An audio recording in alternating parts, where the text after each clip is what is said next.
Hello friends, Tina's kitchen and रेसिपीजमध्ये तुमचं स्वागत आहे। आज मी तुम्हाला अगदी साधी सोपी आणि कमीत कमी साहित्यात तयार होणारी तांदळाची खीर कशी करायची ते दाखवणार आहे।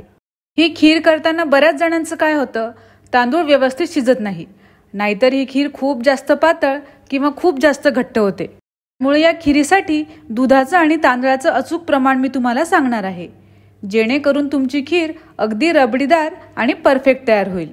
तर अशा छान छान रेसिपी बघण्यासाठी चॅनलला सबस्क्राइब करा आणि सोबतच बेल आयकॉनवरही क्लिक करा। चला तर मग व्हिडिओला सुरुवात करूया।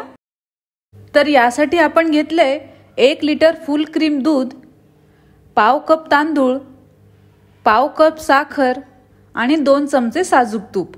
इथे मी आंबेमोहर तांदूळ घेतलाय। हा तांदूळ स्वच्छ धुवून 30 मिनिटासाठी आपल्याला तो भिजत ठेवायचा आहे।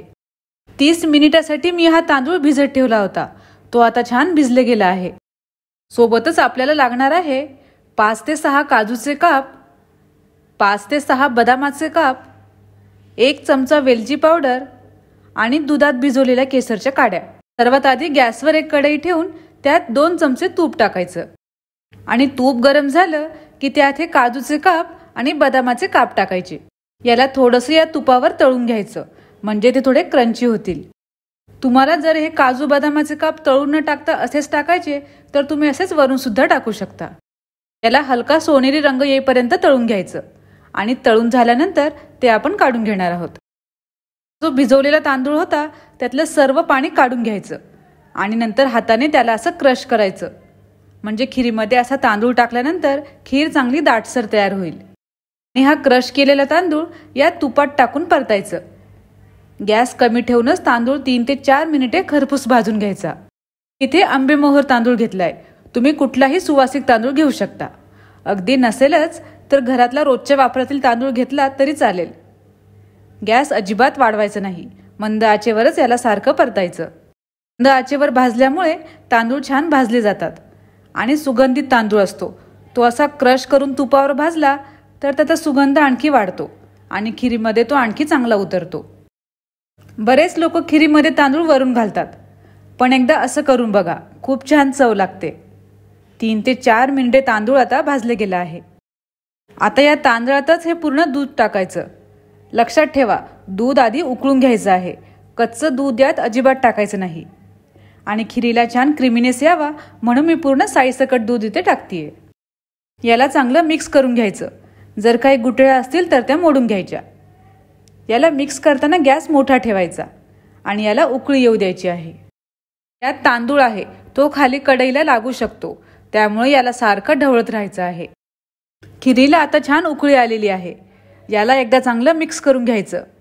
गॅस आता कमी करून मंद आचेवरच याला साधारणपणे 15 ते 20 मिनिटे शिजू द्यायचं आहे। याला फक्त एक काळजी घ्यायची आहे, ही खीर शिजवत असताना मध्ये मध्ये याला हलवत राहायचं आहे। आणि सर्वात महत्त्वाचं म्हणजे यात आत्ता साखर घालायची नाही, नाहीतर खीर चिकट होऊ शकते आणि आता तांदूळ पण अजिबात शिजणार नाही। याला ढवळत असताना साईडची मलाई यात काढून मिक्स करत राहायची आहे। तांदूळ आता हळूहळू शिजायला सुरुवात झाली आहे, मंद गॅसवरच याला शिजू द्यायचं आहे।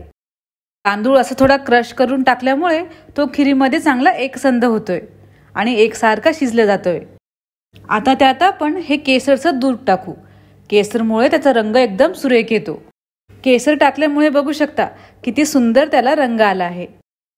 खीरीला आता छान दाटसरपणा सुद्धा यायला लागला आहे। छान एकदा मिक्स करून घेऊ। तांदूळ असा शिजला की नाही ते एकदा दाखवते, बघा असा दाबून बघितला की लगेच कळतंय तो किती मऊ शिजला आहे। या दुधामध्ये आता हा तांदूळ छान शिजले गेला आहे। आता त्यात ही साखर टाकायची आणि सोबतच हे तळून घेतलेले काजू बदामाचे काप टाकून चांगलं याला मिसळून घ्यायचं। इथे तुम्ही साखरेचं प्रमाण तुमच्या आवडीनुसार कमी जास्त करू शकता। साखर या दुधात चांगली विरघळून घ्यायची आहे। खीरीचा टेक्स्चर तुम्ही बघू शकता, किती छान याला टेक्स्चर आला आहे। मंद आचेवरच आणखी 5 मिनिटे याला असं शिजू द्यायचं आहे। साखर घालून 5 मिनिटे याला आपण शिजवलं। साखर यात छान आता मुरली आहे, याला दाटसरपणा पण आलेला आहे। इतकंच या खीरीला शिजवायचं आहे, कारण थंड झाल्यानंतर आणखी ही खीर घट्ट होते।